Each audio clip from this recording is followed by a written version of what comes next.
19 April এক উৎসবমুখর পরিবেশে ভোটদানের মধ্য দিয়ে নিজেদের পরবর্তী নেতৃত্ব বেছে নিয়েছে ছোট পর্দার শিল্পীদের সংগঠন অভিনয় শিল্পী সংঘ, যেখানে সাধারণ শিল্পীদের ভোটে সভাপতি হয়েছেন আজাদ আবুল কালাম ও সাধারণ সম্পাদক রাশেদ মামুন অপু।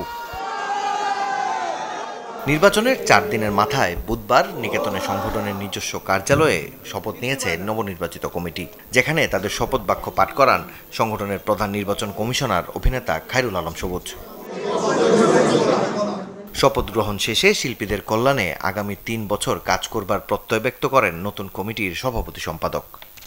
অনেকগুলো বিষয় আছে আমার যারা আছেন আমার সাথে, আমরা যারা নির্বাচিত হয়েছি অথবা আপনারা আমাদের যাদের নির্বাচিত করেছেন তাদের কাছে আপনাদের প্রত্যাশা সবসময় জানাবেন, আপনারা কি চান সেটা জানাবেন। আমরা আমাদের সাধ্যমতো সেগুলো মিট আপ করার চেষ্টা করি। আমরা দেখেছি পরিচিতি পর্ব যখন হয় তখন অনেকে অনেক পরিকল্পনার কথা বলেছেন, তারা কেউ কেউ হয়তো নির্বাচন পার হয়ে চলে আসতে পারেননি, কিন্তু তাদের পরিকল্পনাগুলো আছে।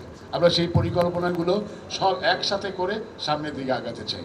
অভিনয় শিল্পী সংঘ বরাবরই তার অভিনয় শিল্পীদের স্বার্থ সংশ্লিষ্ট বিষয়গুলো সব সময় দেখে এসছে।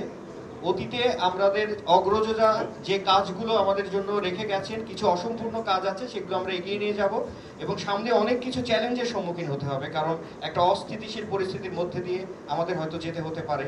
সেক্ষেত্রে সবার সাহায্য লাগবে।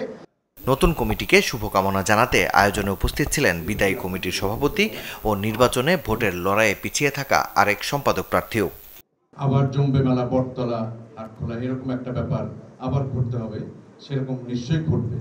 তো যা হোক, তারা নতুন নতুন পরিকল্পনা করবেন এবং এই সংঘকে এগিয়ে নিয়ে যাবেন। সকল শিল্পীর মনের কথাগুলো বুঝবেন, সকল সমালোচনাকে গুরুত্ব দিয়ে নতুন পথে নতুন উদ্যমে এগিয়ে যাবেন এই বিশ্বাস করি। যোগ্য নেতৃত্ব, যোগ্য শিল্পী এই সংগঠনটিকে পথ দেখাবে এবং আজকে যারা জিতেছে আমি মনে করি যে এরাই যোগ্য, হ্যাঁ, এবং এরা সামনে আমাদেরকে ছায়া, আমাদের মাথার উপর ছায়া হয়ে থাকবে। আমরা কখনো নিজেদেরকে অসহায় ভাববো না, একা ভাববো না। শপথ আয়োজন শেষে এদিন নতুন কমিটির সবাইকে ফুল দিয়ে বরণ করে নেন ডিরেক্টরস গিল্ড সহ সংশ্লিষ্ট অঙ্গনের বিভিন্ন সংগঠনের নেতারা। মাকসুদুল হক ইমু, চ্যানেল 24, ঢাকা।